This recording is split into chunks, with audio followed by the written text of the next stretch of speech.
Good morning guys, good morning. Ayun o. Good morning sa Grace. Ito guys, pag nandito kayo sa gilid ng highway, natutulog, yan ang gagawin nyo. Sa likod ng truck nyo, lagyan nyo ng sign base. O, yan ang pang safety. Para pag nakita may dumadaan, iiwas siya. Kasi nagre-reflect yan eh. Daan ang gagawin nyo pag natulog kayo sa gilid ng daan. Kasi one way to one way. Dito sa lubukan sa kabila yung dadaan yung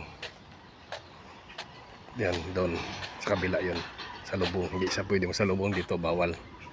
Ayan guys, pag nandito kayo sa mga gilda, lagyan nyo ng safety truck nyo para hindi babanggain.